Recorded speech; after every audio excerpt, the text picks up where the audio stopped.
Welcome to exam point. புவிசார் குறியீடு தொடர்பாக தொடர்ந்து எக்ஸாமில் கேள்வி கேட்குறாங்க. புவிசார் குறியீடு தொடர்பான அப்டேட்டட் ஃபேக்ட்ஸை இப்போ பார்க்கலாம். GI take, geographical indication take, புவிசார் குறியீடுன்னு நம்ம சொல்லுவோம்.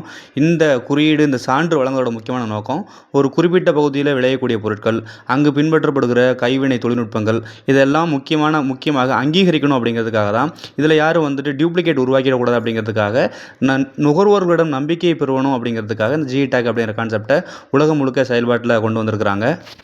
முக்கியமாக வீடியோட இறுதியில் தமிழ்நாடு புவிசார் குறியீடு தொடர்பான முக்கியமான தகவல்கள் இருக்குது. இந்த ஜிஐ டேக்கோட சர்வதேச முக்கியத்துவம் அப்படிங்கிறது பாரிஸ் கன்வென்ஷன் 1883 மற்றும் டபிள்யூடிஓட trade related aspects of IPR 1994 கீழே சர்வதேச அளவில் முக்கியத்துவம் பெறுகிறது. அப்போது இந்தியாவில் இந்த ஜிஐ டேக்கை எந்த சட்டத்தை கீழே கொண்டு வந்திருக்குன்னு கேட்டோம்னா, geographical indication of goods registration and property act 1999. இந்த சட்டம் 2003ஆம் ஆண்டு முதல் செயல்பாட்டில் உள்ளது. இந்த சட்டத்தை கீழே பதிவு செய்யப்படக்கூடிய பொருட்கள் ஒவ்வொரு 10 ஆண்டுக்கு ஒரு முறை இந்த பதிவை ரினிவல் பண்ணணும். இதனால் இந்த சட்டத்தின் மூலம் டியூப்ளிகேட்ஸ் ரெடி பண்ணுறவங்கள தடுக்க முடியும். அங்கீகரிக்கப்பட்ட உற்பத்தியாளர்கள் மட்டும்தான் இதை சந்தைப்படுத்த முடியும். உலகளாவிய சந்தைப்படுத்தலுக்கு இந்த சான்று ரொம்ப முக்கியமானதாக இருக்குது. இந்தியா முழுக்க இருக்கக்கூடிய பொருட்களை அங்கீகரிக்கிறதுக்கான ஜிஐ டேக் கொடுப்பதற்கான அலுவலகம் சென்னையில் உள்ளது. எந்த அமைச்சகத்துக்கு கீழே செயல்படுதுன்னு கேட்டோம்னா, ministry of commerce and industry கீழே இந்த ஜிஐ டேக் வழங்கக்கூடிய நடைமுறைகள் பின்பற்றப்படுகிறது. இந்த ஜிஐ டேக் வழங்கக்கூடிய பொருட்கள் 4 வகையாக பிரிக்கப்பட்டிருக்கு. உணவுப் பொருட்கள், ஃபுட் ப்ராடக்ட்; 2 அக்ரிகல்ச்சர் ப்ராடக்ட்ஸ்; 3வது மேனுஃபேக்சர்ட் கூட்ஸ்; 4வது கைவினைப் பொருட்கள்.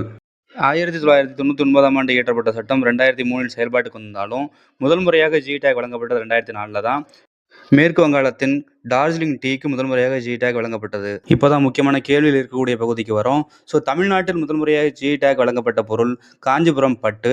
ஏப்ரல் 2025 வரை தமிழ்நாட்டிலிருந்து அங்கீகரிக்கப்பட்ட பொருட்கள் 69ஆக இருந்தது. டிசம்பர் 2025இல் கூடுதலாக 5 பொருட்களுக்கு புவிசார் குறியீடு கிடைத்தது.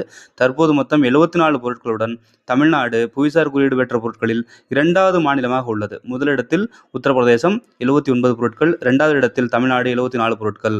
புதிதாக அங்கீகரிக்கப்பட்ட 5 பொருட்கள் என்னென்னு பார்க்கணும். திருச்சி மாவட்டம் உறையூர் பருத்தி சேலைகள், ஈரோடு மாவட்டம் கவுந்தபாடி நாட்டு சர்க்கரை, நாமக்கல் மாவட்டத்தில் செய்யப்படுகிற மாக்கல் கல் பாத்திரங்கள், அம்பாசமுத்திரம் சொப்பு சாமான்கள், தமிழ்நாட்டின் பாரம்பரிய தூய மல்லி அரிசி ஆகியவை. இதுபோன்ற போட்டித் தேர்வு தொடர்பான மிக முக்கியமான குறிப்புகளை தெரிஞ்சுக்கிறதுக்கு இந்த சேனலை மறக்காமல் சப்ஸ்கிரைப் பண்ணி வச்சுக்கோங்க.